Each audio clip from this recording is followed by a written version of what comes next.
This is a look at the Genuine Briggs 5173 flapper.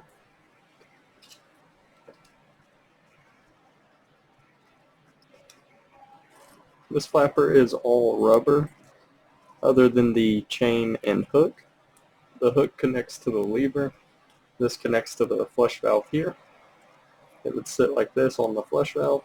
Once you push down the lever, it would lift the flapper, allow the flush, and then once the flapper fills with water here, it would drop it back down.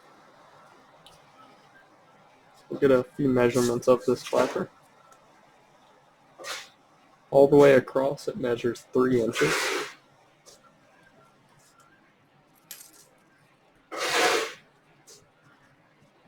The hole there is just over 1/2 inch.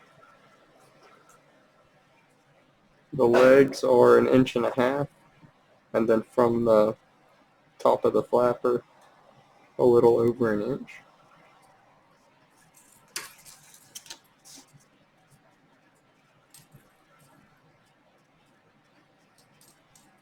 And as you can see on the pack here, it says case, Briggs bought case, and therefore this is a Briggs part. Once again, this is the Genuine Briggs 5173 flapper.